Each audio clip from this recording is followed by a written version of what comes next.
These decisions to expand construction have the potential to exacerbate this difficult situation on the ground, and they will not contribute to efforts to reduce the tensions.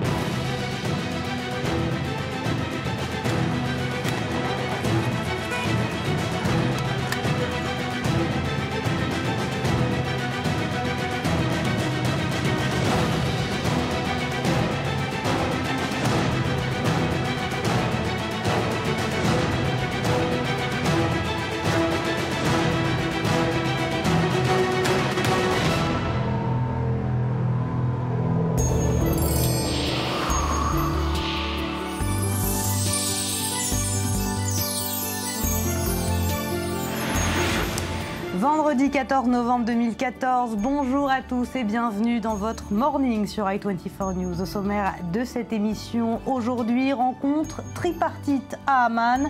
Le roi Abdallah s'imposerait-il comme le nouveau médiateur dans le conflit israélo-palestinien? On en reparle dans un instant. Et puis Israël sous la menace d'une cyberattaque. Hier, des membres affiliés au groupe de piratage informatique Anonymous annoncent leur intention de s'en prendre au réseau israélien dès aujourd'hui. Marque de soutien, disent-ils, à la résistance palestinienne. Et puis on le croyait mort ou blessé par des frappes américaines, mais le chef de l'État islamique Abu Bakr el-Baghdadi serait bien vivant. Une vidéo relayée par le groupe laisse entendre un discours du chef djihadiste. On y revient également dans quelques minutes.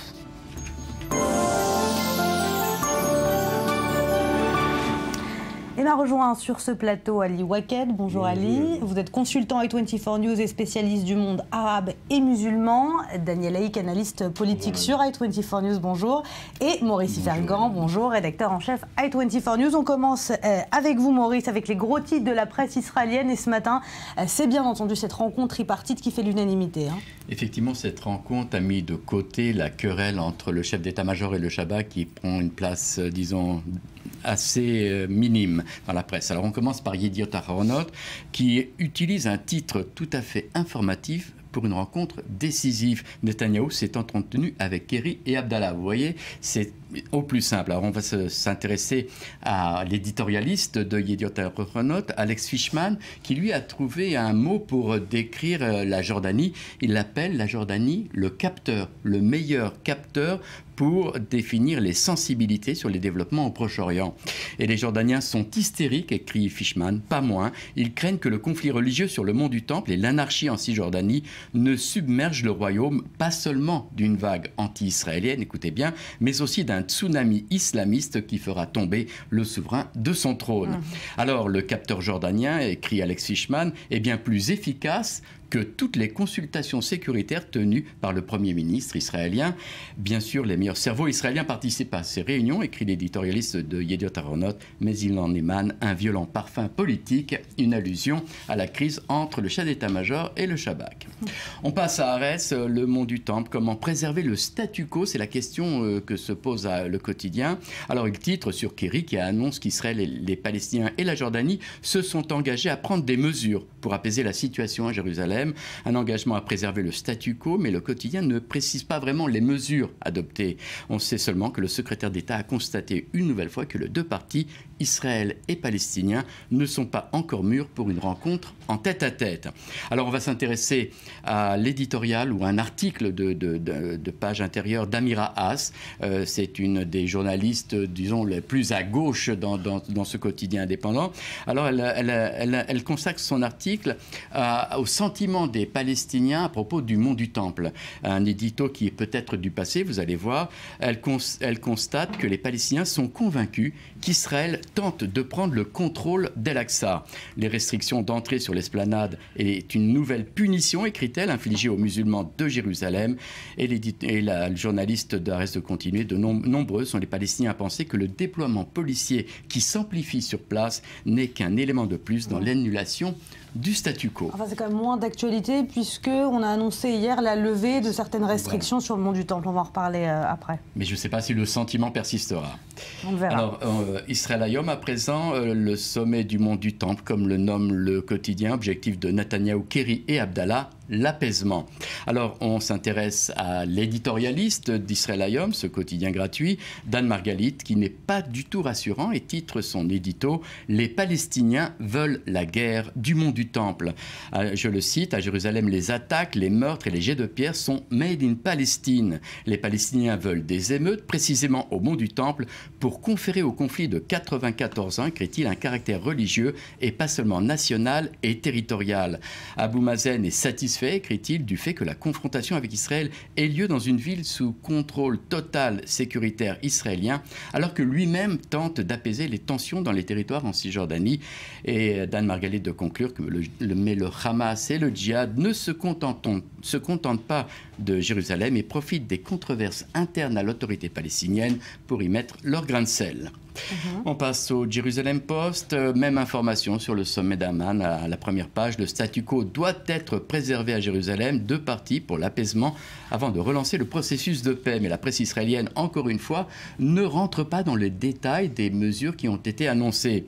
Alors en première page, comme par hasard, une interview du ministre israélien de la Sécurité intérieure. Encore du terrorisme, prévoit-il, mais la situation s'améliore. Le ministre envisage de placer des détecteurs de métaux aux entrées du mont du Temple.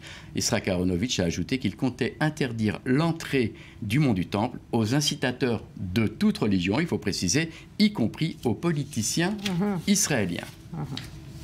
Alors maintenant, Maariv, pour finir, on ne va pas s'intéresser à ce sommet d'Amman qui finalement n'ajoute rien, mais on va plutôt regarder un article du site Énergie qui appartient à Maariv sur les relations tendues entre Ramallah et Gaza.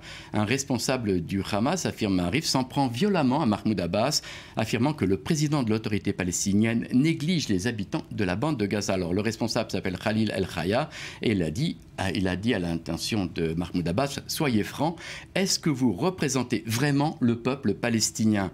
Une réponse au discours de Mahmoud Abbas d'il y a quelques jours, 10 ans après la mort de Yasser Arafat, qualifiant les membres du Hamas de terroristes qui portent atteinte à l'unité palestinienne. Le Hamas souhaite que l'autorité palestinienne prenne donc en charge plus sérieusement la reconstruction de la bande de Gaza. Alors on sent bien que ce gouvernement d'union nationale est vers sa fin, mais j'aimerais qu'on revienne sur cette déclaration du ministre de la Sécurité intérieure, quand même d'empêcher ce qu'il appelle les incitateurs de tension, de violence à monter sur le mont du Temple. C'est clairement un message destiné aux députés israéliens, aux députés de droite, de la droite israélienne. Que la terminologie, selon les Palestiniens et les Jordaniens, qui a été employée dans les réunions qui ont eu lieu hier et avant-hier à Amman, n'était pas de garder, de conserver le status quo, mais c'était de remettre le status quo à l'état où il était il y a quelques mois. Donc pour Palestiniens et Jordaniens, et selon eux, les Américains ont partagé cette vision que le status quo doit être remis à sa situation, à son état, il y a quelques mois, avant que des éléments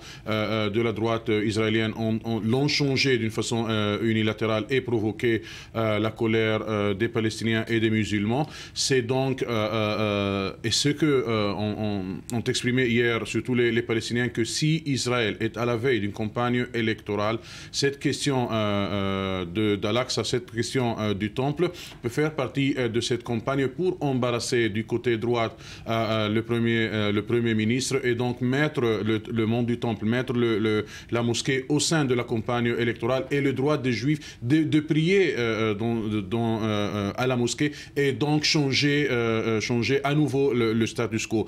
Le message hier du Premier ministre et la décision d'enlever les restrictions sur l'âge des Palestiniens et des musulmans qui peuvent aller prier aujourd'hui à la mosquée. C'est une tentative d'apaisement. La grande question qui se sont posées hier, Jordaniens et Palestiniens, vers le Premier ministre, est-ce qu'il est capable d'imposer cette décision sur les éléments de son gouvernement, sur les éléments de son parti même? Est-ce qu'ils vont garder l'engagement de M. Netanyahou hier de remettre le status quo à la situation, à l'état où il était il y a quelques mois? Daniel, qu'il a la situation en main, le Premier ministre israélien? D'abord, premièrement, il faut remarquer qu'au cours des derniers jours et à la suite d'un appel de Binyamin Netanyahou, on a assisté à une baisse, c'est-à-dire quasiment à l'arrêt de ce genre de visite des responsables du Likoud, des responsables de la droite israélienne sur le mont du Temple. Et je crois aussi que quelque part, Binyamin Netanyahou, en annonçant hier, dans le cadre de ce sommet, l'annulation des restrictions donc de l'entrée des Palestiniens ou des Arabes israéliens à l'intérieur du mont du Temple, eh bien, veut presque reprendre la main et montrer d'abord, c'est un geste de bonne volonté, montrer un geste d'apaisement, un geste de bonne volonté, et surtout essayer de voir que si finalement il y a des émeutes, eh bien il pourra très clairement cibler les responsables. S'il y a des émeutes aujourd'hui, eh bien il est clair que ce seront les jeunes, les responsables, et cela le poussera d'une certaine manière à exiger par la suite, soit du roi Abdallah de Jordanie, soit du chef de la diplomatie américaine, le retour d'un certain gant de fer contre les Palestiniens. Alors on va revenir un instant, on en parle tout de suite, mais on va revenir un instant sur cette réunion tripartite qui s'est donc tenue à Amman entre le secrétaire d'État américain John Kerry, le roi Abdallah et le Premier ministre israélien. Vous l'aurez compris, chacun semble décidé à apaiser les tensions à Jérusalem. On regarde ce sujet, on en reparle juste après. D'une réunion à l'autre, John Kerry bouleverse son calendrier diplomatique pour se mettre au chevet du conflit israélo-palestinien. Le ballet des bilatérales politiques a commencé mercredi avec une rencontre entre le président palestinien Mahmoud Abbas et le roi de Jordanie, Abdallah II. Les deux hommes ont mis au point une ligne politique commune en ce qui concerne les revendications palestiniennes. Le secrétaire d'État américain les a rencontrés ce jeudi après-midi, quelques heures avant d'entamer une nouvelle réunion, cette fois-ci en présence de John Kerry, du Premier ministre israélien Benjamin Netanyahou et du roi hachémite. Cette rencontre a surpris toute la classe politique alors qu'elle intervient dans un contexte particulièrement tendu entre Amman et Jérusalem. Peu avant la rencontre surprise, le roi hachémite réaffirmait sa position. Le seul et meilleur moyen de parvenir à la paix souhaitée, c'est l'établissement d'un État palestinien indépendant sur les frontières de juin 1967, avec Jérusalem-Est comme capitale. Si ces rencontres ont pour but de relancer les négociations de paix, l'urgence dans un premier temps est de discuter des moyens pour restaurer le calme et faire baisser les tensions à Jérusalem. Des tensions qui se cristallisent autour de la mosquée Al-Aqsa, troisième lieu saint de l'islam, construit sur les ruines du mont du Temple, sacré pour les Juifs. Si cette esplanade est aujourd'hui administrée par la Jordanie, son accès l'est par Israël. Et depuis plusieurs semaines, des émeutes éclatent quasi quotidiennement autour de ce lieu doublement sacré, chaque fois que les fidèles juifs du mont du Temple ou des politiques israéliens s'y rendent. Ces échauffourées se sont également propagées à certains quartiers de Jérusalem-Est ainsi que dans plusieurs villes arabes d'Israël. Depuis cet été, 10 personnes sont mortes, dont 4 dans des attentats à la voiture bélier, de quoi faire redouter une troisième intifada.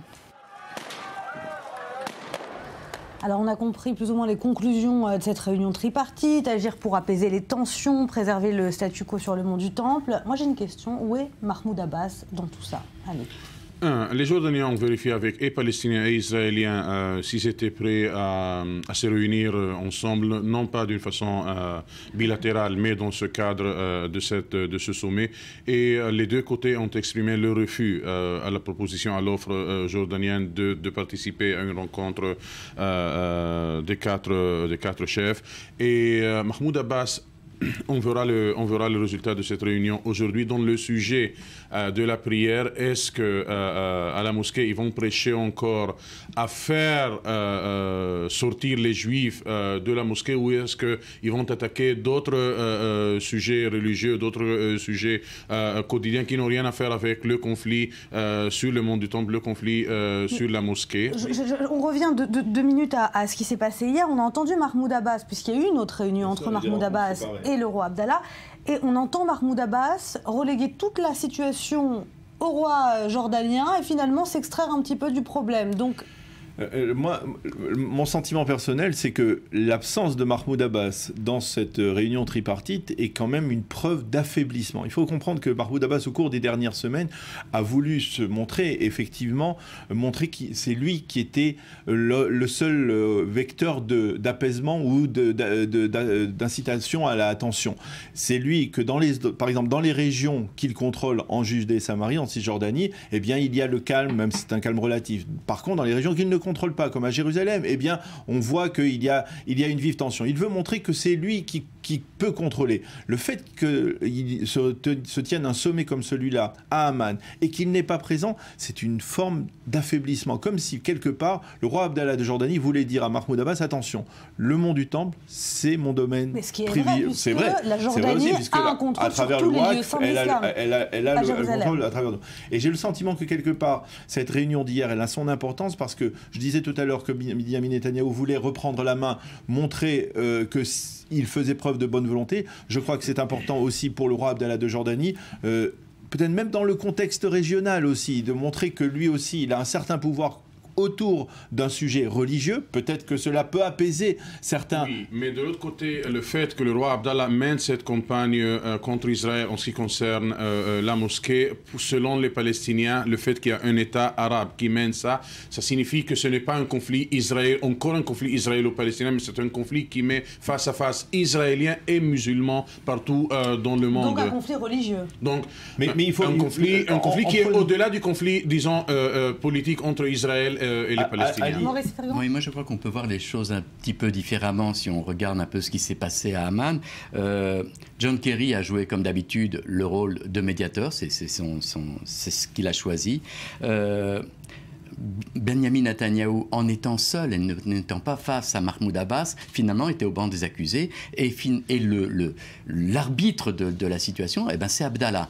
Je veux dire, Mahmoud Abbas a compris qu'il n'avait pas intérêt à être dans cette réunion parce qu'il aurait été sur le même banc que Benjamin Netanyahou, c'est-à-dire essayer de trouver une solution. Là, il se retire du jeu, l'arbitre c'est Abdallah et il n'a rien à apporter dans ce dossier. Et l'opinion publique palestinienne n'est pas prête à voir Abou Mazen et Netanyahou dans un photo-op ensemble. Oui, ça c'est clair. Je pense qu'aussi il faut tenir compte de la situation problématique de la Jordanie dans le contexte régional. Et que quelque part, lorsque John Kerry arrive et qu'il organise un sommet, qu'il est capable d'organiser un sommet, et un sommet dans lequel le roi Abdallah a une responsabilité, cela veut remettre un peu de plomb c'est-à-dire remettre un peu de force de renforcer le roi Abdallah de Jordanie, qui est dans une position fragile par rapport au contexte régional. Le roi jordanien n'a pas attendu John Kerry pour avoir une position forte, puisque depuis le début de ce conflit, il a quand même pris une position forte. Mais là, il y a une reconnaissance des États-Unis. Je pense qu'il y a eu des contacts par ailleurs entre John Kerry et le roi Abdallah de Jordanie. Ils n'ont certainement pas discuté en tête-à-tête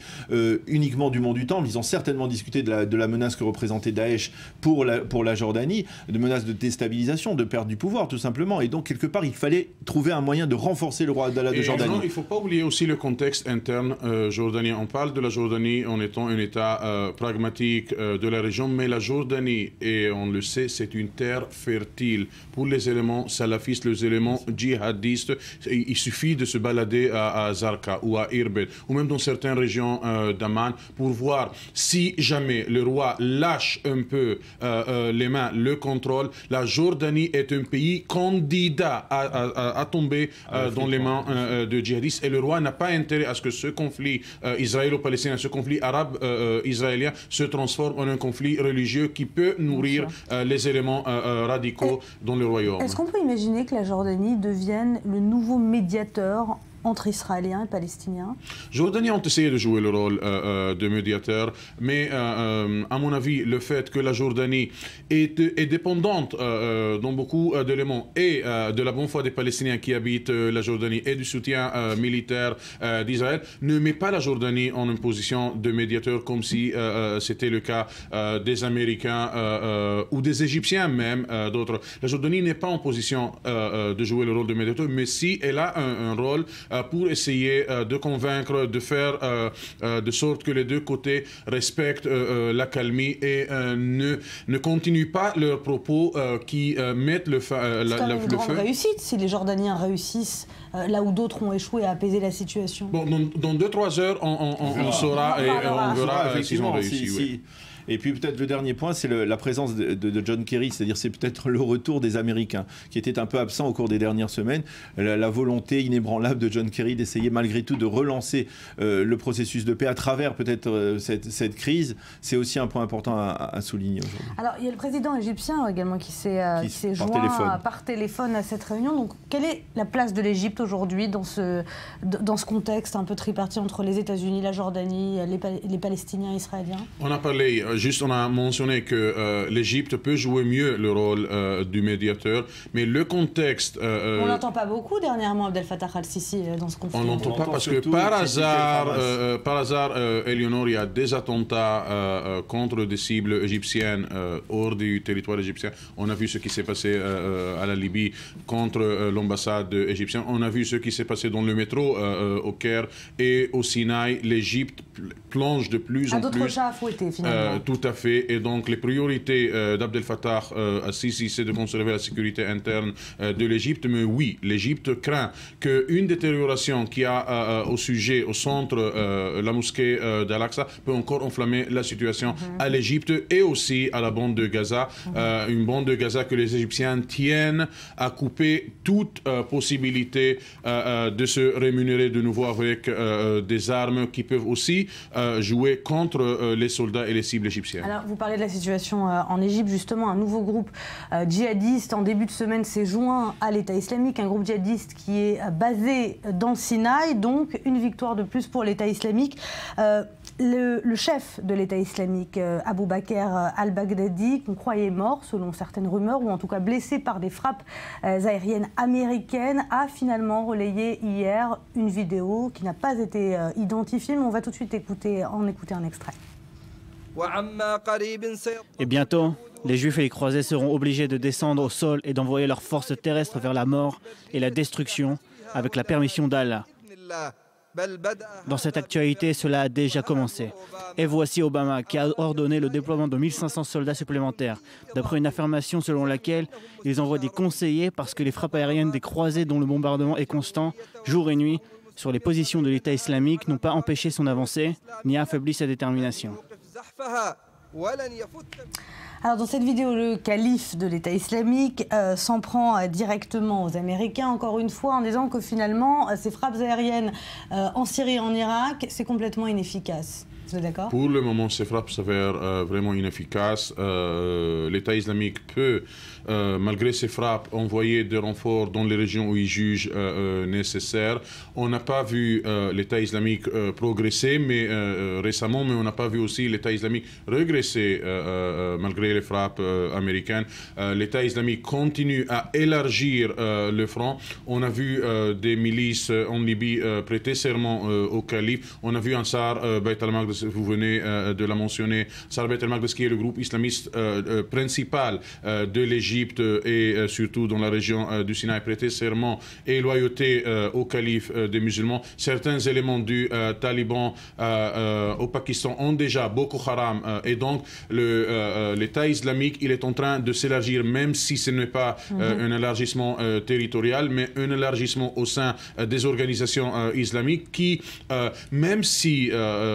c'est le premier pas avant un élargissement territorial, puisque le groupe djihadiste égyptien se fait appeler maintenant filiale de l'État islamique. Oui, et on voit, il y avait des filiales d'Al-Qaïda dans les années 90 et début des années 2000. Donc il y a sans doute l'État islamique, c'est le nouveau Al-Qaïda. L'État islamique, c'est le nouveau joueur dans ce champ du djihadisme militaire. Et donc il reste à voir, est-ce que les Américains, et hier ils ont discuté, et dans les jours à venir on verra plus de discussions au sein des services secrets de la région et des instances militaires, quelles sont les mesures nécessaires pour arrêter cet élargissement, même si elle n'est pas territoriale, de l'État islamique, élargissement au sein des autres organisations, et la jeunesse de la région et la jeunesse musulmane de l'Europe et ailleurs continue à voir dans l'État islamique une source d'attraction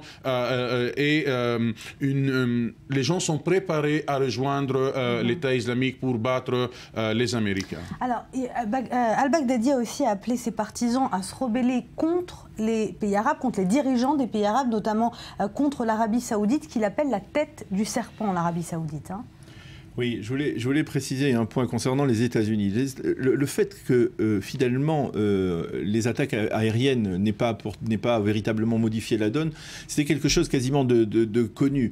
Et quelque part aujourd'hui, on se retrouve dans une situation où Barack Obama lui-même est presque pris au piège. Lui-même, on a vu ses services de renseignement dans le cadre de réflexion concernant la situation sur le terrain, sont en train de voir si finalement on n'est pas peut-être en train d'envisager même un démantèlement du régime de Bachar el-Assad. Il a reconnu l'échec de ses frappes en Syrie et en Irak. Donc quelle est l'option aujourd'hui? Et cette option, il n'est pas possible que finalement par la force des choses, même s'ils ne le souhaitent pas, eh bien, les Américains soient contraints d'envoyer des troupes. C'est-à-dire, on le sait depuis longtemps, il est clair que les frappes aériennes ne suffisent jamais pour éradiquer certainement pas un mouvement. Daniel, hier, dans la revue de presse présentée par Maurice, les buts de cette campagne anti-État islamique, elle a un responsable américain dans une réunion à la Charqaousat a exclu le fait que se débarrasser du régime Assad faisait partie des buts de cette campagne. Mais le régime Assad, les Américains ont quand même reconnu il y a quelques jours officiellement l'échec de leur stratégie uniquement aérienne et on dit qu'il fallait que ça devait passer aussi par renvoyer faire tomber Bachar el-Assad. Donc c'est une réalité dont les Américains ont conscience aujourd'hui. Ça prouve surtout que les Américains sont un peu déboussolés. Ils ne savent pas véritablement. Ils savent pas quoi faire, parce que se débarrasser de Bachar el-Assad ne signifie pas la prise du pouvoir en Syrie par des éléments pragmatiques, ce qu'on appelle les rebelles modérés. Hein. Deux, quelle influence ça va avoir sur les autres minorités chrétiennes, druzes et alaouites en Syrie, sur la totalité du territoire syrien? Est-ce qu'on sera là avec un autre royaume de l'État islamique dans une partie de la Syrie? Vous savez, Éléonore, ici en Israël, on ne parle pas trop du risque de la situation en Syrie si jamais les éléments djihadistes décident simplement de tourner leurs armes vers Israël. Et on sait qu'il y a pas mal d'organisations qui militent dans cette région frontalière. C'est vrai que pour le moment, leur priorité, c'est essayer de se battre entre eux et de battre le régime d'Assad, mais ça peut changer. D'ailleurs, dans la vidéo hier relayée par Al-Baghdadi, il parle d'Israël en disant qu'Israël coopère avec la coalition internationale et donc une cible directe. Mais j'aimerais qu'on dise un dernier mot sur l'Arabie Saoudite. Encore une fois, que Baghdadi a appelé la tête du serpent. Quel est le rôle de l'Arabie Saoudite dans cette coalition? Ce vidéo sert la politique de l'Arabie Saoudite, longtemps accusée par l'Iran, par la Syrie et par d'autres éléments d'avoir soutenu l'État islamique, de financer l'État islamique. Il y a des éléments en Arabie Saoudite, des membres de la famille royale que d'une façon indépendante, voire privée, soutiennent et financent l'État islamique. C'est vrai que maintenant l'État islamique dépend. C'est vrai que pour le moment, maintenant l'État islamique dépend moins de ses sources et de ses fonds. Au Qatar, mais en Arabie Saoudite aussi, des gens qui financent l'État islamique. Mais qui étaient les grands financeurs de Al-Qaïda? C'était toujours des éléments saoudiens, des membres même de la famille royale. Et c'est intéressant, on parle des pays pragmatiques. On sait que dans la famille royale saoudienne, il y a des islamistes par excellence qui croient à l'idéologie salafiste. Et donc, c'est pour cela quand on parle, il faut regarder aussi le contexte interne. Vous savez qu'il y a des éléments dans la famille, dans la dynastie royale saoudienne qui pensent peut-être prendre le pouvoir par un coup d'État contre Abdallah par le biais de ces éléments. Merci beaucoup Ali Waked, merci Daniel Haïk et Maurice Ifergan d'avoir été avec nous. Restez avec nous, dans un instant on parlera de cette menace, de cette cyberattaque qui menace Israël dans quelques minutes juste après le journal.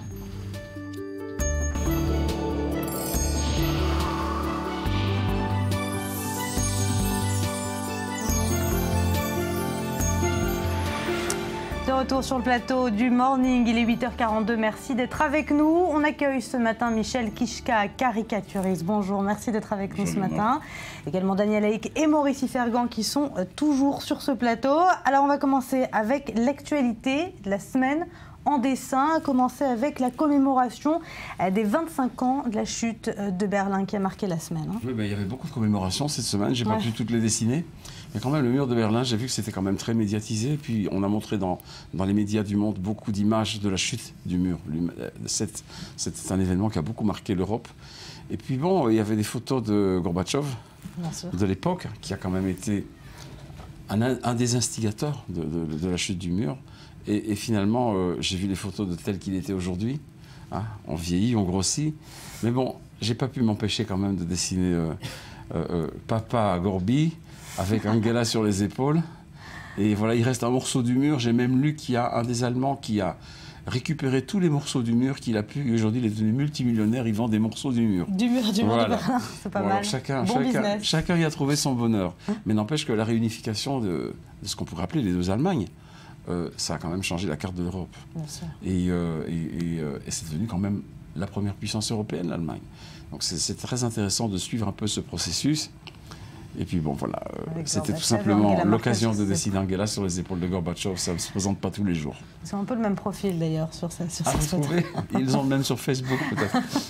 Allez, autre commémoration cette semaine, c'est celle de l'armistice, le 11 novembre 1918. Voilà, vous savez, moi, quand j'étais petit à l'école en Belgique, tous les 11 novembre, on allait au cimetière de la ville, sur la tombe du soldat inconnu, déposer une gerbe avec le directeur de l'école.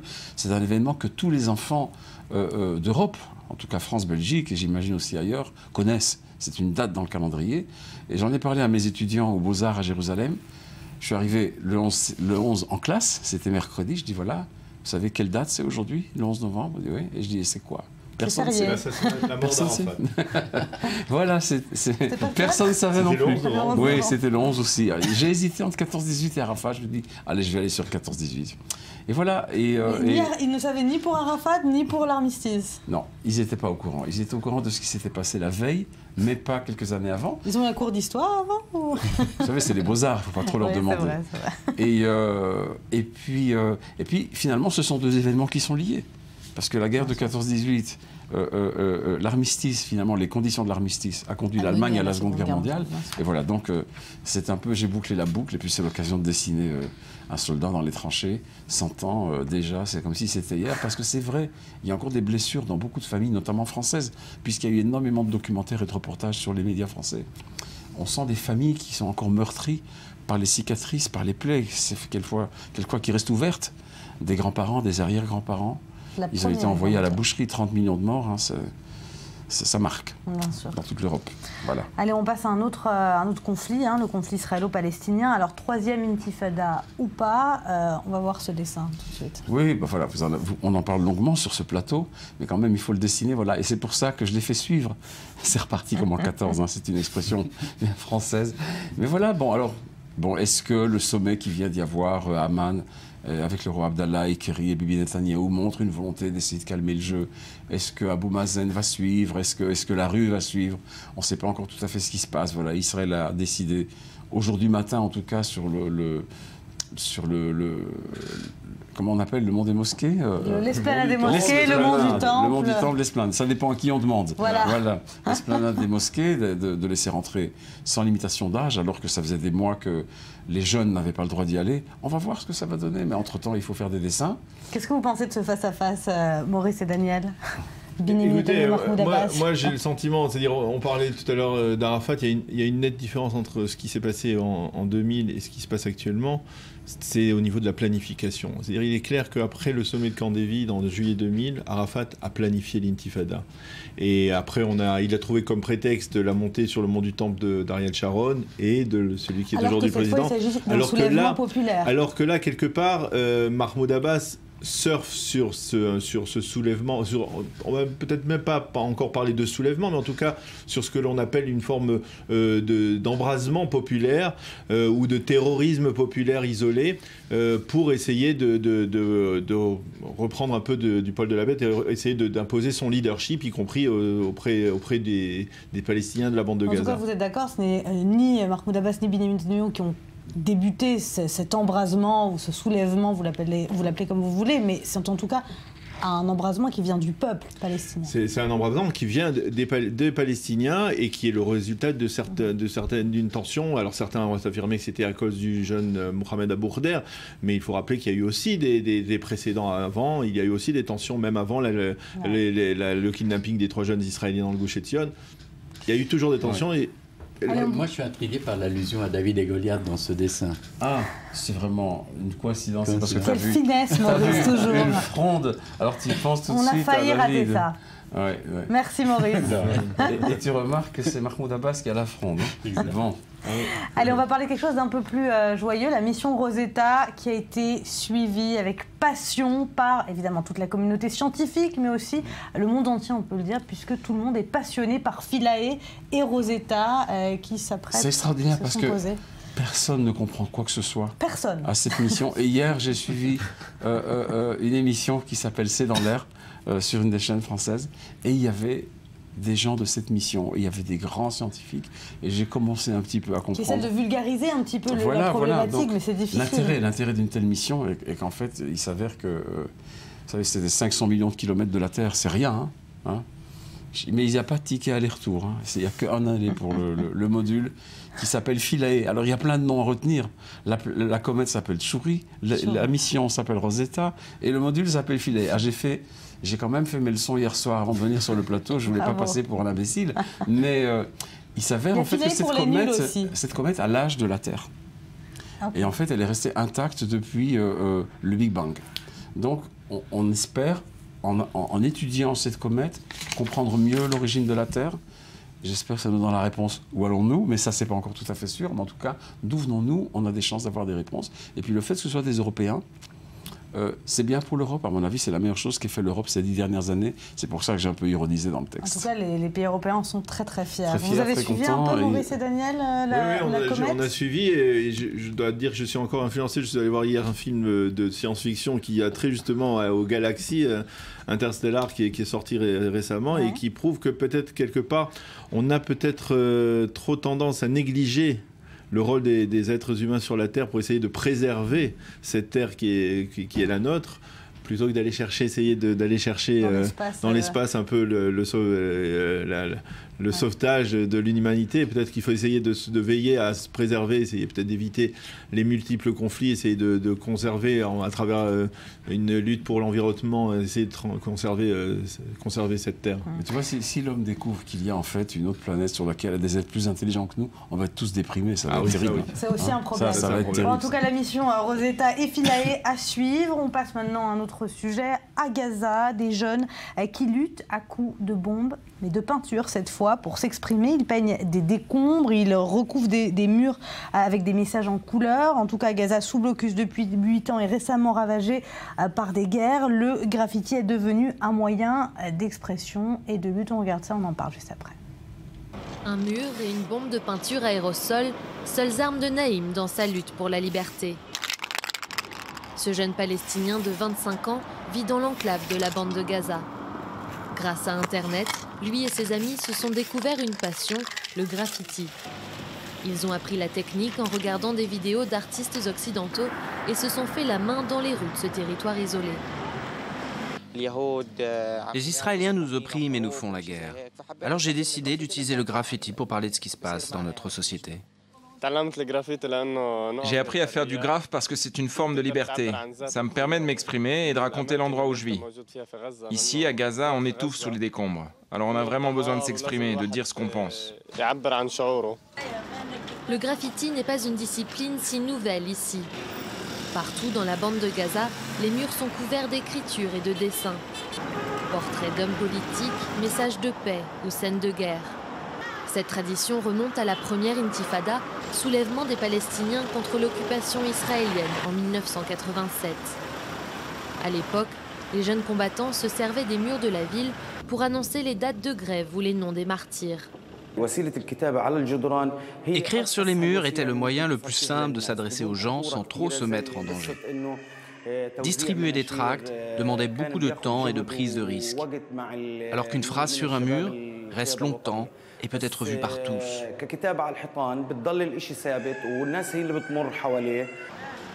Depuis, les rues accueillent les messages des Gazaouis. Les familles peignent leurs maisons lors des mariages ou autres fêtes. Les restaurateurs et commerçants, eux, y font leur publicité. Pour certains, c'est devenu un métier. Mais ce peintre assure que pour lui, c'est bien plus qu'un gagne-pain. On dessine particulièrement dans les endroits qui accueillent les enfants, pour embellir ce qui les entoure. En particulier maintenant, parce qu'on sort d'une guerre. Alors on veut qu'ils aient toujours quelque chose de beau devant leurs yeux. À Shajaya, les murs et leurs dessins portent les cicatrices de l'offensive israélienne de l'été dernier. Ce quartier a été l'un des plus durement touchés pendant cette guerre de 50 jours qui a fait plus de 2000 morts côté palestinien. En temps de conflit comme en temps de trêve, Naïm et Moussab vont continuer à couvrir les murs de Gaza de leurs graffitis pour dire leur souffrance et apporter à leur rue un peu de couleur et d'espoir. Michel Kishka, vous qui êtes caricaturiste et qui traitez le dessin et la politique, on peut dire que c'est une forme de thérapie peut-être pour ces jeunes de peindre et de s'exprimer par le dessin, par la peinture, par l'art? Absolument. Absolument. Vous savez, ils considèrent les murs comme des grandes feuilles de papier sur lesquelles ils peuvent s'exprimer. Et effectivement, les taggers, j'ai vu qu'on appelait ça graffeurs, mais il y a des tas de manières de leur donner des noms. Donc les dessinateurs de graffiti, d'abord il y a des grands artistes qui font des choses extraordinaires d'un côté. D'un autre côté, c'est une manière de pouvoir quelque part se donner un espace de liberté et communiquer avec toute la population finalement.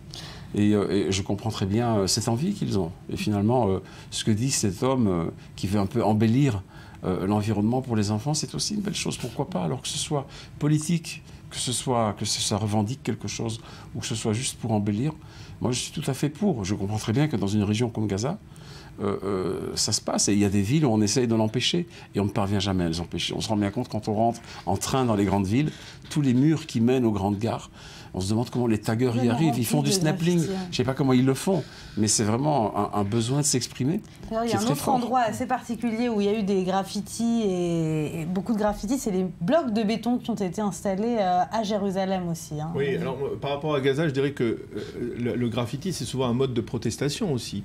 Et que quelque part, si ces jeunes Palestiniens pouvaient utiliser ce mode de protestation contre, par exemple, le régime du Hamas, qui est un régime qui, on ne peut pas dire, est un régime particulièrement tolérant, eh bien peut-être qu'effectivement cela pourrait être un vecteur de essayer de tentative de c'est pas forcément que politique d'ailleurs, on a vu ces graffitis. Oui, mais souvent les graffitis, oui, là dans le cas précis non, mais souvent les graffitis sont l'expression, si je ne m'abuse Michel, dire d'une contestation, d'une protestation politique. Peut-être que aussi ça pourrait être un moyen de d'exprimer par rapport au Hamas qui utilise sa population, on le sait, on l'a vu pendant la guerre. En général, c'est une protestation contre la société d'une manière générale, plutôt que politique au sens propre. Mais c'est sûr qu'à Gaza, s'il y a une troupe qui patrouille la nuit et qui voit un tagger faire un truc contre Israël, il va le laisser faire. S'il fait contre le Hamas, il est un peu en difficulté.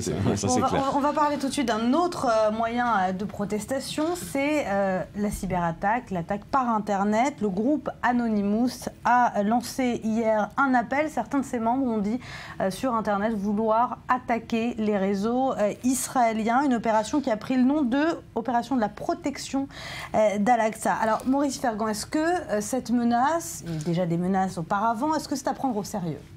Je ne sais pas s'il faut la prendre au sérieux, on verra à la fin de la journée, mais ce qui est sûr, c'est une attaque virtuelle. On va pas recevoir de missiles, il n'y aura pas d'alerte dans les villes israéliennes. C'est une attaque, tout ce qu'il y a de plus virtuel, et qui concerne les services informatiques et les réseaux Internet du pays. Alors, d'abord, qu'est-ce que c'est Anonymous ? Anonymous, c'est un collectif qui a été créé dans les années 2003, qui avait pour l'objectif de préserver la liberté d'expression sur le réseau Internet.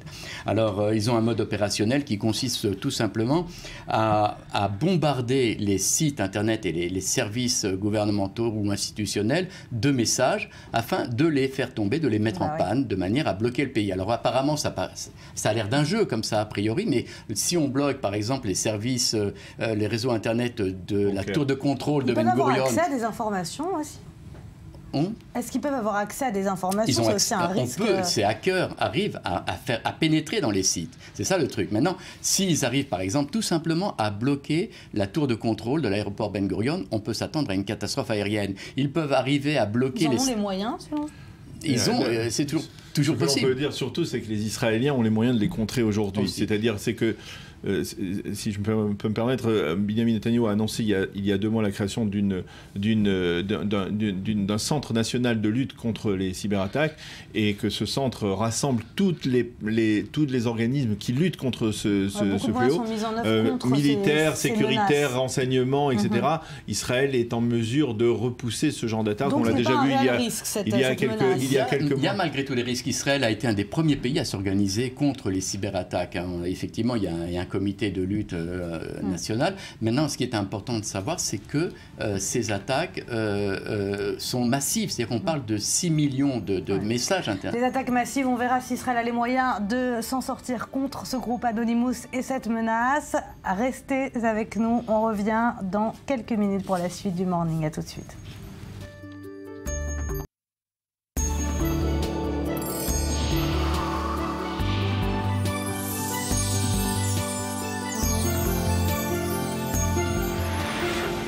Il est 9h12 à Tel Aviv, on vous en parlait il y a quelques minutes. Le robot Philae a finalement réussi à s'accrocher à la comète sur laquelle il s'est posé délicatement. L'opération peut donc se poursuivre et les premières photos prises par le robot ont finalement été dévoilées. On vous les remonte dans ce sujet signé Leslie Rezoug. Soulagement pour la communauté scientifique après plusieurs heures d'angoisse. En équilibre précaire sur la comète Chury, le petit robot Philae fonctionne bien. Après un atterrissage périlleux mercredi, il lui a été impossible de déployer ses harpons. Son arrimage au sol est donc incertain pour le moment. De plus, les scientifiques rapportent qu'il se trouve sur une pente raide, dans un endroit peu ensoleillé, qui risque de lui poser problème pour la recharge de ses batteries. Malgré tout, Philae s'est d'ores et déjà mise au travail. 8 des 10 instruments embarqués à bord du module largué par Rosetta ont déjà été testés, voire activés. Le but de ces outils, forer la surface de la comète pour analyser la matière. Ces prélèvements devraient donner des informations sur les origines du système solaire, voire sur l'apparition de l'eau et de la vie sur Terre. Et l'optimisme reste malgré tout de mise. Les responsables du programme sont toujours en contact radio avec Philae via la sonde Rosetta. Doté de 6 caméras, le robot a d'ores et déjà pris des photos dans plusieurs directions. Sa mission devrait durer 2 jours et demi, mais Rosetta, elle, devrait poursuivre l'escorte de la comète Chury jusqu'au 13 août prochain. C'est à cette date que la comète passera au plus près de la Terre. Allez, on va faire le point sur le reste de l'actualité en 5 clics avec Betsabé Salem qui est très en forme, je dois dire, ce matin. Betsabé, on commence avec la situation à Kobané. Oui, alors très sérieuse par contre. Ça faisait 60 jours hier, Éléonore, que les combattants djihadistes assiégeaient cette ville de Kobané. Le correspondant de RFI nous raconte que grâce aux renforts, grâce aux armes venues du Kurdistan irakien, eh bien, les combattants kurdes continuent de desserrer cet étau sur la ville. Exemple symbolique, la reprise de cette colline au sud et à l'est de la ville, qui est une colline stratégique qui domine donc cette ville. Et pour preuve d'un État islamique en manque de souffle, eh bien, dans les campagnes alentours, jour après jour, de nouvelles libérations de villages sont annoncées. Et pour Jérôme Bassion, qui est le correspondant de RFI à Istanbul, eh bien, la libération de Kobané semble proche. Alors, à Raqqa aussi, donc en Syrie, le fief de Daesh, eh bien, le groupe est en mauvaise passe, mais le New York Times de souligner que la population n'est pas forcément reconnaissante aux États-Unis et même en colère contre les Américains pour cause les prix de l'essence, de la nourriture qui ont augmenté, les pannes de courant qui se multiplient ou encore l'ordre public qui peut, le manque d'ordre public qui pourrait laisser place maintenant à l'anarchie, au manque d'autorité. Allez, on parle à présent de l'islamisation de la société algérienne. Oui, alors même si le nombre d'attaques terroristes a beaucoup baissé ces dernières années, eh bien, les autorités donc algériennes parlent de terrorisme résiduel. Alors le Monde revient sur l'enlèvement, la décapitation du Français Hervé Gourdel, c'était il y a près de 2 mois, mais il évoque aussi les quelques 80 enlèvements, tous d'Algériens qui ont eu lieu depuis 2006. Or, en Algérie aussi, même si l'État islamique est loin de susciter la sympathie, bien sûr, eh bien, la guerre menée par la coalition internationale en Irak et en Syrie est très critiquée. Là aussi, c'est vu comme une espèce de nouvelle croisade de l'Occident. La France est beaucoup critiquée aussi sur ses intentions plus ou moins imaginées. Et des Algériens qui sont sceptiques, nous dit Le Monde, en manque de repères, englués dans une ambiance de fin de règne et se réfugient dans la religion. Le vendredi, les mosquées sont prises d'assaut. L'islam a le vent en poupe, mais on se convertit aussi au protestantisme, au chiisme, à l'ibadisme, qui est une branche distincte de l'islam. Même l'engouement pour les médecines parallèles s'accroîtrait et les chercheurs se penchent sur ce phénomène dont nous parle Le Monde. On peut rappeler aussi que l'Algérie fait partie des cibles du califat. Dans la vidéo de Al-Baghdadi qu'on a entendue, l'Algérie fait partie, au même titre que le Yémen et l'Arabie Saoudite, des cibles du califat de l'État islamique. Donc, allez, direction les États-Unis, où une lettre cinglante a été écrite par le FBI à Martin Luther King, a été révélée il y a quelques jours. Exactement. Alors, on y lit, par exemple, « Vous êtes un immense imposteur diabolique, vicieux. Alors, ce sont les termes d'une lettre qui était anonyme, qui était envoyée par le FBI à Martin Luther King. C'était en 64, nous raconte Courrier International. Alors, on connaissait l'existence de la lettre, mais là, c'est une version non censurée qui a été découverte par une historienne américaine. Et bien sûr, le New York Times Magazine s'est fait le plaisir de la publier. Alors, des détails. La lettre met en cause les infidélités du pasteur, sans prendre aucune pincette, c'est le moins qu'on puisse dire, dénonçant des orgies sexuelles, des actes adultères et une conduite immorale. Il faut voir que le FBI avait mis des micros un petit peu partout. Et l'auteur paraît donc avoir des informations précises. Le FBI, qui donc avait même essayé de fournir toutes ces informations à la presse, mais à son grand dam... s'est même fait passer à l'époque pour un partisan de la lutte, mais qui était opposé à Martin Luther King, il me semble, dans cette lettre. Tout à fait possible. Alors, en tout cas, d'ailleurs, Martin Luther King avait compris qu'il s'agissait du FBI. Il avait dit apparemment à ses amis que le FBI tentait de le pousser au suicide. Exactement. Au suicide, oui, tout à fait. Et je crois que le FBI a même reconnu, enfin, a posteriori, que c'était effectivement dans cette lettre poussé au suicide Martin Luther King. C'était l'objectif de cette lettre. Fascinant. Alors, il semblerait que les fêtes de Noël approchent et avec les fêtes de Noël, la corvée, vous confirmez ? La corvée des cadeaux pour toute la famille. Exactement. Alors, en Grande-Bretagne notamment, on s'est attelé à ce problème qui semble préoccuper beaucoup, surtout les hommes en fait, Éléonore. Et les hommes auraient trouvé le moyen de faire face à ce problème. Le Telegraph est admiratif. Bravo, titre-t-il. Un homme sur 4 réussit à faire son shopping de Noël en 1 heure. Vous vous rendez compte? Alors, on sent bien l'inquiétude, le stress qui gravite autour de ces fameux cadeaux, puisqu'en plus, une étude a été réalisée pour aboutir bien sûr à cette statistique. Agrémentée de ce compte à rebours sur lequel revient le Télégraphe, plus que 41 jours, rappelé hier le Télégraphe, 41 jours de cette date ultime. Et comme si ces maris n'étaient pas assez soucieux du défi qui s'approche, alors l'auteur de l'article rappelle que quand même de faire ses courses de Noël en 1 heure, c'est risqué. Ça peut rendre les enfants tristes, les femmes déçues, etc. etc. Finalement, il n'y a pas de bonne solution. Alors, on termine avec une innovation qui nous vient des Pays-Bas cette fois. Oui, alors il s'agit d'une piste cyclable qui permet d'alimenter le réseau électrique local par l'énergie solaire. Donc, alors on calme son enthousiasme quand même. Il s'agit d'un tronçon de route de 70 mètres, baptisé Solar Road. Mais attention, ce n'est qu'une partie seulement d'un ensemble de projets beaucoup plus vastes sur les énergies renouvelables. Ça a été précisé par le ministre de l'économie néerlandais avec beaucoup de fierté. Ça a été cité par le Figaro. Alors, aidé par la popularité déjà du vélo aux Pays-Bas et en plus le nombre grandissant de vélos qui se vendent, les constructeurs comptent bien généraliser même ce concept à l'ensemble du réseau néerlandais. Ça permettrait d'éclairer la voie publique et en plus de pouvoir recharger ces batteries de véhicules électriques ou de vélos sur les routes. Ouais, voilà. Très pratique, innovation aux Pays-Bas. Merci Betsa Bessalem. On va parler musique à présent avec Laura Duhamel. Bonjour. Bonjour. Vous allez nous parler de ce groupe Buena Vista Social Club qu'on connaît, mais là c'est la version africaine. Béninoise, exactement. Il s'agit de l'orchestre Polyrhythmo de Cotonou, un groupe béninois. Et comme les célèbres musiciens cubains, eh bien, ils ont connu l'apogée de leur carrière dans les années 70 avant de sombrer dans l'oubli. Et toujours comme Buena Vista Social Club, eh bien, nos papis béninois connaissent actuellement une seconde carrière. 30 ans après leur début, en 2011, ils ont ressorti un disque, le Cotonou Club.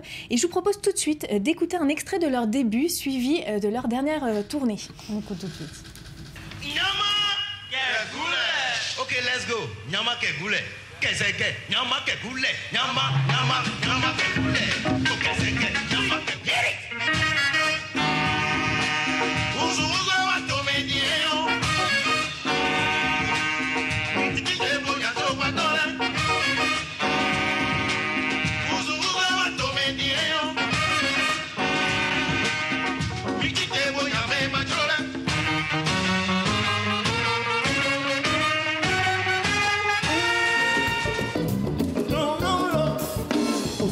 C'est moi. Non, non, que tu dois bien prononcer. Et moi, mon yéti bibi, ben non, de après ben non, de mon le fond. Et quand ben non, de mon le fond, oh, c'est moi. Et moi, mon yéti bibi, ben non, de après ben non, de mon le fond. Et quand ben non, de mon le fond, oh, c'est moi.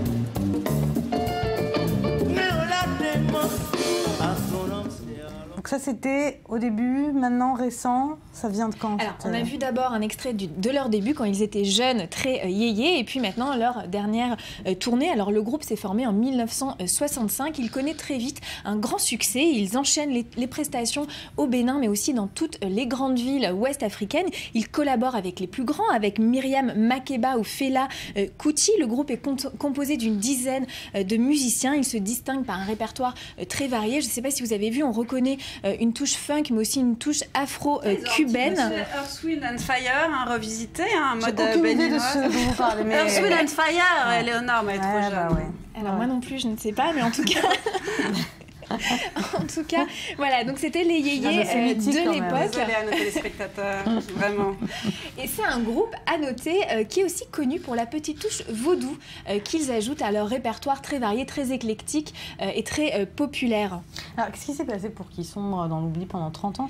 Alors, c'est une histoire digne d'un film. Alors, en 1975, Mathieu Kérékou prend le pouvoir au Bénin et il instaure un régime marxiste-léniniste. Et beaucoup de clubs ferment à l'époque. C'est pas le cas, par contre, de l'orchestre Polyrythmo de Cotonou qui continue à se produire et qui devient même presque l'orchestre d'État. Mais le coup fatal, finalement, viendra de la Libye en 1982. En 1982, ils partent en tournée en Libye et ils sont alors soupçonnés par les autorités libyennes de transporter de la drogue dans leurs instruments. Et les autorités libyennes détruisent alors tous leurs instruments. Le groupe revient au Bénin sans un sou, sans instrument et sans doute à la fois pour ces raisons financières mais aussi pour des raisons personnelles, eh bien, il arrête de jouer et sombre peu à peu dans l'oubli. Ça a été prouvé qu'il transportait de la drogue? C'était une accusation C'était une accusation sans fondement. Ça a été prouvé que justement il ne transportait rien du tout. Après destruction des instruments, ils n'ont pas été dédommagés, évidemment. Je ne pense pas. Alors comment reviennent-ils 20 ans, 30 ans après sur le devant de la scène? Alors donc, pendant 30 ans, le groupe cesse de se produire, mais il reste très lié, et ce malgré le décès entre-temps de deux des membres du groupe. Et en 2007, le miracle, un vrai miracle, se produit. L'histoire, je vous le disais, est digne d'un film. C'est une journaliste et une productrice française, Élodie Maillot, qui tombe par hasard, en préparant un voyage au Bénin, sur l'un des vieux vinyles du groupe. Et elle décide de partir à leur recherche, elle les retrouve, et elle leur parle, elle essaye de les convaincre et leur bonne fée réussit à organiser une tournée en France avec une dizaine de musiciens qui n'avaient pas joué depuis 30 ans, qui étaient toujours sans instrument. Elle réussit à organiser cette tournée, ça fonctionne, ils tournent même hors de France, en Europe, aux États-Unis, ils réussissent à reconquérir le public, ils ressortent, je vous le disais, un album en 2011. En France et aux États-Unis. Et le New York Times les a érigés comme l'un des plus grands groupes funk du monde, c'est pour dire. Et aujourd'hui, vous les avez vus, vous, en concert? Moi, je les ai pas vus. Je les ai regardés sur Internet comme tout le monde. Et je n'ai pas eu la chance de les voir. Je suis d'accord. On va les faire venir en Israël, à Tel Aviv. Mais quelle est la similitude avec le Buena Vista Club, le cubain? C'est un peu la même histoire. Déjà, on retrouve énormément de musique afro-cubaine. C'est un rythme qui est très connu justement chez les groupes africains. Il y a beaucoup de sonorités cubaines, justement, comme beaucoup de musiciens cubains sont aussi des descendants d'esclaves. On retrouve ces mêmes sonorités. Et puis, comme le Buena Vista Social Club, ce sont nos papis béninois qui étaient très connus avant et qui reviennent sur le devant de la scène. L'histoire est assez similaire, d'où la comparaison. Alors aujourd'hui, en 2014, ils continuent de se produire, mais alors ils ont gardé leur vie d'avant. Ils sont encore pêcheurs, soudeurs, voire même vendeurs d'antennes paraboliques, et ils préparent leur prochain album. Ils travaillent à leur prochain album. C'est une vraie belle histoire, et je vous propose pour terminer justement d'écouter l'un de leurs derniers concerts. C'était en France. On écoute.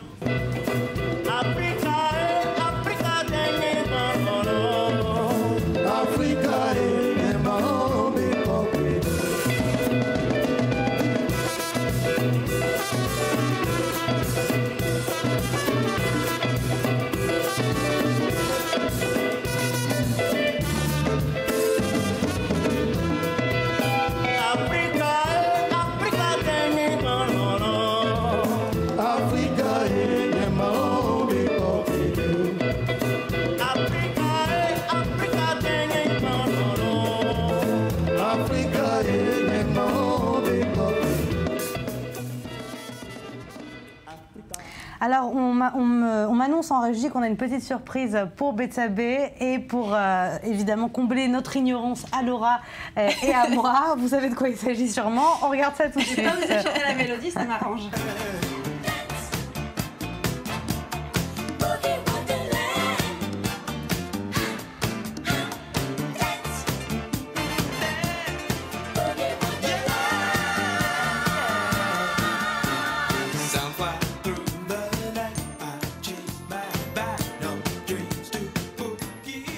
Oui, bah là, bien sûr qu'on reconnaît, évidemment, mais c'est vrai que le nom du groupe, tout de suite, ça m'a pas frappé. On n'est pas la mais même vous reconnaissez aussi, Oui, Laura. je reconnais, mais alors pareil comme vous, on ne doit pas être sur la même... Qu'est-ce que vous insinuez?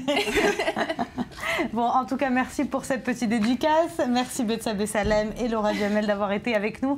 C'est la fin de ce morning, mais je vous donne rendez-vous dès lundi prochain, même heure, même endroit, pour une toute nouvelle émission. En attendant, restez avec nous. Plus d'infos à suivre et d'émissions sur i24 News. En attendant, passez un excellent week-end.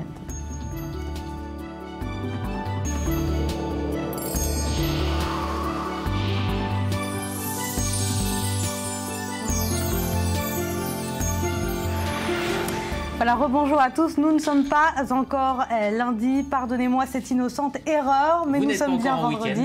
Nous ne sommes pas encore en week-end. Il nous reste cette partie passionnante puisque nous allons parler d'art dans un instant. Mais avant, c'est l'heure de parler de votre magazine Rudy Saada, le magazine Social Blog, le magazine de société des nouvelles générations que vous présentez. Alors, demain soir, vous allez revenir sur les sites d'information alternatifs, sur ces bloqueurs d'opinion de plus en plus populaires qui ont fait leur apparition il y a quelques temps déjà dans le monde des médias. Oui, et la question c'est de savoir tout simplement si nous sommes au final tous devenus des journalistes, car aujourd'hui chaque événement important, on le sait, est vécu d'abord en direct au moment même sur les réseaux sociaux, avec chacun équipé de son smartphone, donc chaque citoyen peut se dire en tout cas témoin ou au moins journaliste, et ça remet beaucoup de choses en question parce que on le sait, le journalisme, ce métier est régi et soumis à des règles de vérification, de déontologie, et alors que sur les blogs, sur Internet et sur certains sites différentes. Non, tout simplement pas de règles. C'est qu'une information peut être donnée et puis fausse, mais on n'en voudra pas à la source, alors que sur un grand média, ça pourrait éventuellement poser un problème. Alors c'est vrai que la crédibilité de ce type d'infos, ça devient un enjeu important, car depuis 2010, il y a eu un basculement aux États-Unis. Internet est devenu la source principale d'information des 18-35 ans et est placé toute catégorie d'âge confondu derrière la télé. Donc alors on lit moins les journaux On lit un petit peu moins les journaux, mais en fait l'idée c'est qu'en allant s'informer sur le net, il y a une étude du journal La Croix qui répond à cette question en France. On va sur la télé ou à la radio pour s'informer, c'est-à-dire avoir l'information brute, avoir l'information, et après quand on veut approfondir, aller un petit peu plus loin dans l'information, les gens font confiance, se tournent vers le net. Cela dit, la méfiance vers les sites internet est plus grande, notamment chez les jeunes, que sur les grands médias. C'est-à-dire que il y a déjà 41% des Américains reconnaissaient l'internet comme leur source principale pour les news. Donc ça ne fait qu'augmenter, et par contre aussi il y a une certaine méfiance qui augmente aussi. Alors qu'est-ce qu'on vient chercher en fait en venant s'informer sur Internet? C'est ça, c'est-à-dire que c'est d'aller un petit peu plus loin, et puis aussi d'avoir l'info qu'on n'a pas ailleurs. En fait, il y a une variété d'informations, et il y a un côté scoop. C'est-à-dire que certains sites indépendants disent proposer l'info qu'on ne trouvera pas sur les grands médias. C'est souvent ça, et c'est justement ce genre de rédaction que Yael Gatton, notre reporter, est allée visiter. Elle est allée visiter deux sites internet très populaires en Israël. L'un est de droite, l'un est de gauche, et il a été fondé par des journalistes, non pas par des blogueurs, mais eux veulent proposer une information, on va dire, avec plus d'idées, tout simplement plus orientée politiquement, et donc on va écouter ce qu'ils ont à dire. On voit ça tout de suite. La Pierre Place en Enfer est un magazine en ligne qui se focalise sur les questions sociales. Il se positionne clairement à gauche. Et Nat est aussi la correspondante en chef du site. Irish est la rédactrice en chef. Qu'est-ce que Mida? Mida est un site qui donne une vision du monde. Nous avons l'entière conviction qu'il n'existe nulle part ailleurs un site comme le nôtre. Nous sommes républicains. En tant que républicains en Israël, il n'y a pas de journal qui donne cette orientation.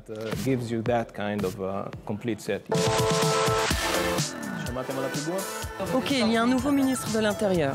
Mercredi. Donc demain, je vais le faire comme ça. Horaire de travail à rallonge, peu de budget et un emploi du temps surchargé, tels sont les critères pour réussir dans la création d'un nouveau site d'opinion. Depuis l'avènement du net, ces sites se sont multipliés entre infochoc et forte identité éditoriale.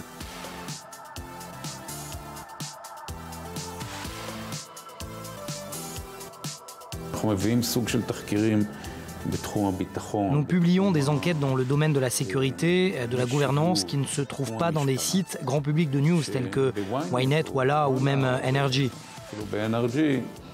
Reste à voir si une presse indépendante alternative est économiquement viable sans contenu, marketing ou de parrainage. Mais depuis 2 ans, des journalistes renommés et aguerris sont venus rejoindre ces sites et ont apporté avec eux un large public. Chacun d'entre nous a travaillé dans différents grands médias. Chacun de nous s'est battu toute sa carrière là où il travaillait pour rester fidèle à ses idées, pour le changement et en essayant de diffuser notre message à travers les médias principaux. Alors, le fait que des journalistes sérieux, si l'on peut dire, se tournent vers ce genre de site, c'est un gage de sérieux? Le but, en fait, pour eux, c'est de se sentir totalement libre, se défaire de la pression des annonceurs, de la pression d'une rédaction. En fait, ça, c'est la théorie, parce que avec l'audience et les lecteurs, eh bien, il y a automatiquement des sollicitations. C'est-à-dire que c'est notamment le cas dans les blogs de mode. Je sais que vous adorez ce genre de blog. Pas du tout. Où des blogueuses conseillent certains créateurs, certains produits. Eh bien, elles sont énormément sollicitées. C'est-à-dire qu'aujourd'hui, il y a très peu de blogueuses mode qui n'ont pas de sponsors derrière, ou on n'offre pas de petits cadeaux. Donc, c'est-à-dire que pas tout le monde ne réussit, mais oui, pas tout. Mais en tout cas, les plus influentes sont elles-mêmes influencées par les marques derrière qui les sollicitent automatiquement parce qu'elles ont vraiment, elles ont pas mal de lectrices, et donc finalement, on se retrouve un peu dans les mêmes travers de problèmes d'indépendance. Et il y a aussi un problème de financement pour ce genre de site. Donc c'est un sujet assez vaste entre les journalistes qui se tournent vers cette information alternative et aussi le citoyen lambda qui lui s'engage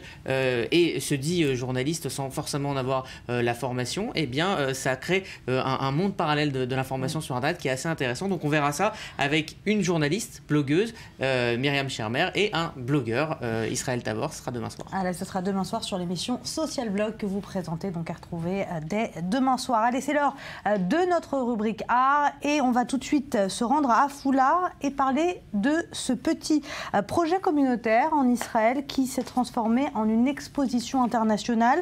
C'est l'histoire d'un petit groupe de femmes d'Afoulah qui, grâce à leur esprit ouvert et à leur talent d'artistes, ont réussi à traverser la Méditerranée pour propager leur message de paix. On regarde ce reportage. L'olivier, symbole universel de la paix. Un symbole devenu aujourd'hui le thème principal d'une exposition pas comme les autres. Intitulée Trait d'union, elle rassemble des peintures représentant l'arbre majestueux, réalisées par des femmes juives et arabes, chrétiennes ou musulmanes, de Galilée. Un projet initié par la Vitzo, une ONG laïque et apolitique engagée dans l'action sociale au service des femmes et de l'enfance en Israël. J'ai invité des femmes artistes, juives et arabes, à se rencontrer une fois par semaine dans notre centre communautaire. L'objectif était qu'on apprenne à se connaître et à se comprendre, de découvrir ce qu'on avait en commun et de peindre des oliviers. Et le résultat est ici, aujourd'hui, devant vos yeux. Ces peintures colorées et expressives qui racontent notre histoire.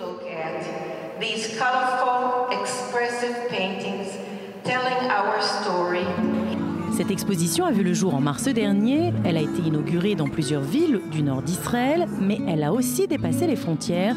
Trait d'union a été inauguré la semaine dernière en France, dans la ville de Mulhouse, première étape d'une tournée européenne. Il y a du monde. Voilà pour ce bel exemple du vivre ensemble. Alors on accueille ce matin Marie Chek, comme chaque vendredi, bonjour. Bonjour. Et Guillaume Rochon, bonjour à vous. Bonjour. Guillaume, vous êtes venu en Israël il y a 5 ans. C'est ça. Il y a 3 ans, vous décidez d'ouvrir une galerie d'art contemporain, pas loin d'ici, à Yafo. Exactement. Des artistes israéliens mais aussi internationaux. Alors comment vous choisissez vos artistes ? C'est difficile à expliquer. Je crois que j'ai un goût qui est plutôt minimaliste, plutôt conceptuel, je dirais. Et voilà, j'ai un programme dans lequel j'aime allier des productions contemporaines israéliennes et des artistes qui viennent de l'étranger, principalement d'Europe et des États-Unis. Il y a beaucoup d'artistes israéliens qui vous plaisent, que vous avez rencontrés ces 3 dernières années? Il y en a trop pour les montrer tous, oui, pour les exposer tous. Je reçois beaucoup de choses et je regarde énormément d'art. Et je crois que la scène artistique israélienne est très énergétique. Il y a un dynamisme énorme en Israël et une scène qui mérite à être exportée, à être exposée à l'extérieur également. Alors on parle de peinture, on parle aussi de sculpture. Vous exposez principalement des peintures? Pas nécessairement. Il y a aussi, oui, des peintures, des dessins. Je suis pas, comment dit-on? Je pense que Gil a un espace très spécifique, in situ, ce qu'on appelle. Donc, il fait souvent des sortes d'installations. Et il habille l'espace. Donc, on passe dans la rue à Yafo et on voit cet espace illuminé. Comme ça, on se dit, il y a quelque chose de différent. C'est toujours différent. Ces expos sont vraiment différentes. On voit qu'il n'est pas d'ici. Alors, il y a un artiste dont vous allez nous parler, un artiste que vous exposez d'ailleurs dans cette galerie, c'est Gil Marco Chani, c'est un artiste israélien qui est donc exposé en ce moment, c'est ça, dans votre galerie à Yafo. Alors, comment décrire son œuvre, Marie? Gil Marco Chani a à peu près 45 ans, il est très très connu en Israël. Voilà, des ce peintures, que vous voyez, si on peut dire. C'est des peintures, tout à fait. Ça ressemble à des dessins. Ça commence souvent par un croquis, ça devient... il est fait de la couleur monochromatique. C'est toujours ces bleus comme ça, bleuâtres, qui ont un aspect énigmatique, mystérieux. Voilà, c'est lui. Il est en plus très beau. Ouais. Ça fait jamais du mal dans notre vie. C'est vrai qu'il est pas mal. Oui, et très chic aussi. C'est un monsieur qui a appris le design, la mode. Donc, tout ce qu'il fait... ou... À Paris. Il a étudié la mode de la chaussure pour spécifier. Une des plus grandes expos qu'on a eues en Israël, au musée d'Israël, c'était un parcours autour de l'art contemporain, des chaussures éparpillées, c'était superbe. Et je pense que Gil Marco Chani essaie de travailler avec une surface monochromatique, souvent bleuâtre, et à la fin, il y a ces dessins, c'est comme des croquis comme ça, de personnages ou d'ambiance, d'extérieur ou de sites. Et on comprend pas vraiment ce qui se passe, mais c'est toujours, on a envie d'en savoir plus. Il donne que le minimum. Il m'a dit hier, j'aime le silence dans mes travaux. Et c'est vraiment un peu ce que je ressens. Mais qu'est-ce qui fait passer justement c'est une forme de réalisme, puisqu'on voit des formes quand même très réalistes, mais c'est encore abstrait. Alors c'est comme un travail pas fini. Voilà, il est en route. Vas-y, tu en parles depuis un mois. C'est très abstrait. C'est d'ailleurs l'expérience première qu'on en fait de ces peintures, puisque lorsqu'on rentre dans l'espace, on est en face de surface, on est en face d'un bloc de couleurs comme ça, dans lequel on est un peu englobé, je dirais, dans lequel on entre. Le format, c'est pas un format de tableau. Très grand. C'est très grand. C'est très grand. Pour les peintures, en tout cas. On voit mal sur ces photos, mais donc c'est des grandes toiles. Voilà. Oui, voilà, regardez, c'est grande. La relation au corps est très importante. Elles sont monumentales, en effet, oui. Voilà, et elles ont ce mystère, elles ont cette énigme. Voilà, on ne sait pas exactement ce qu'on regarde. C'est très cinématographique presque. Film noir, un peu. Voilà. On entre dans une histoire, mais on ne sait pas exactement où elle commence, où elle se termine. Et on se fait un peu son histoire à partir de ça. C'est bleu et blanc, et c'est des très clean, très net, très fort. C'est la cuisine, c'est l'homme qui sort son argent, l'auto qui l'attend. On ne sait pas s'il s'agit d'un meurtre, on ne sait pas s'il s'agit d'une scène romantique. On est tout le temps about. Il nous laisse, et c'est ça, je dis tous les vendredis, c'est ça le secret de l'art contemporain. C'est ce certain mystère de l'au-delà. On ne te donne pas tout, tu as envie d'en voir encore, d'en savoir plus. Même pour des connaisseurs comme nous, on veut rentrer un peu dans l'âme de l'artiste, qui je ne sais pas si lui-même peut exprimer. Je crois qu'il faut parler du nom de l'expo, Belgrade. Belgrade, oui, qui est une ville qui a énormément inspiré l'artiste. Il y a fait plusieurs voyages, et donc il s'est imprégné de cette ambiance, de la grandeur du passé de cette ville, et puis de la décadence maintenant qu'il y existe peut-être. Donc il y a ces décors, ce côté théâtral des immeubles comme ça, très riches, et qui finalement sont le décor de ces peintures et de ces scènes intimes. Quelles sont ses principales influences? Parce qu'on a du mal à retrouver...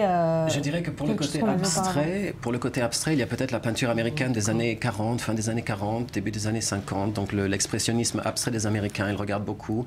Moi, je pense à Marc Roscoe, je pense à... qui est complètement abstrait. Je pense que Gil est en train, on ne sait pas ce qu'il va faire, mais parce que les traits qu'il faisait blocs avant, de couleurs, complètement spirituel. Mais je pense que Gil Chali, que je connais depuis 20 ans, les traits sont en train de disparaître petit à petit. J'ai l'impression vous voyez une évolution dans son travail depuis que vous le suivez. Surtout cette expo, elle est frappante. Les traits sont en train de disparaître un peu, comme le bleu de la nuit, comme une histoire qui s'éloigne, comme une mémoire, comme ça, je dirais.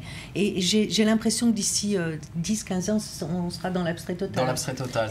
Il fait partie de ces artistes israéliens qui réussissent à s'exporter à l'étranger. Oui. Il plaît aux États-Unis. Je sais que Gérard Depardieu l'adore, a acheté des dizaines de temps. Carrément, oui. Si vous demandez la scène en France, il est très aimé. Il y a ce côté très attirant parce que c'est de la peinture, c'est conceptuel, c'est abstrait, c'est chic.